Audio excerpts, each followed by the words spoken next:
ಸ್ನೇಹಿತರೆ, ನಾನು ನಿಮ್ಮ ನಿಹಾ ಟ್ರಾವೆಲ್ಸ್ ಗಿರೀಶ್. ಇಂದು ವಿ.ಸಿ. ನಾಲಾ ನೀರನ್ನು ತಪ್ಪಾಕಿದ್ದಾರೆ ಅಂತ ಅನಿಸುತ್ತೆ. ಬಟ್ ನಾಲೆನಲ್ಲಿ ನೀರು ಪೂರ ಕಮ್ಮಿ ಆಗ್ತಾಯಿದೆ. ದಯವಿಟ್ಟು ನಮ್ಮ ಮಂಡ್ಯ ಜಿಲ್ಲಾ ಭಾಗದ ರೈತರುಗಳಿಗೆ ನೀರು ಕಟ್ಕೊಳ್ಳೋರು ಇದ್ದರೆ ಕಟ್ಕೊಳ್ಳೋಕೆ ಹೇಳ್ಬಿಡಿ ಇವತ್ತೇ.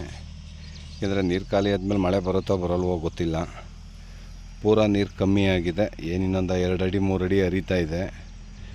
ಬಟ್ ಇವತ್ತು ಲಾಸ್ಟ್ ಅಂದ್ಕೊಂಡಿದ್ದೀವಿ. 2 ನಾಲೆ ಇದೆ. 2 ನಾಲೆಗಳಲ್ಲೂ ನೀರು ಕಟ್ ಮಾಡಿದ್ದಾರೆ. ಮಂಡ್ಯ ನಮ್ಮ ರೈತರ ಭಾಗಕ್ಕೆ ದಯವಿಟ್ಟು ಶೇರ್ ಮಾಡಿ. ದಯವಿಟ್ಟು ನನ್ನನ್ನು ಫಾಲೋ ಮಾಡೋದನ್ನು ಮರಿಬೇಡಿ. ಹೆಚ್ಚಿನ ವೀಡಿಯೋಗಳನ್ನ ಹಾಕ್ತಾಯಿರ್ತೀನಿ. ನನ್ನನ್ನು ಫಾಲೋ ಮಾಡೋದ್ರಿಂದ ನಿಮಗೇನಾದರೂ ನಷ್ಟ ಅನ್ನೋದಿದ್ದರೆ ದಯವಿಟ್ಟು ನನ್ನನ್ನು ಫಾಲೋನೇ ಮಾಡಬೇಡಿ. ನನ್ನಿಂದ ಉಪಯೋಗ ಇರುತ್ತೆ, ಒಳ್ಳೊಳ್ಳೆ ವೀಡಿಯೋಗಳನ್ನ ಕೊಡಬೇಕು ಅಂತ ಅಂದ್ಕೊಂಡಿದ್ದೀನಿ. ದಯವಿಟ್ಟು ನನ್ನನ್ನು ಫಾಲೋ ಮಾಡಿ ಅಂತ ಈ ಮೂಲಕ ಕೇಳ್ಕೊತಾ ಇದ್ದೀನಿ. ಧನ್ಯವಾದಗಳು. ಬಿಚ್ಕೋ ಕುಣಿಯೋ ವೀಡಿಯೋ ಎಲ್ಲನೂ ಶೇರ್ ಮಾಡ್ತೀರಾ, ಫಾಲೋ ಮಾಡ್ತೀರಾ. ನನ್ನನ್ನು ಯಾಕೆ ಫಾಲೋ ಮಾಡಲ್ಲ? ನೋಡಿ, ನೀರು ಕಟ್ ಮಾಡ್ತಾಯಿದ್ದಾರೆ.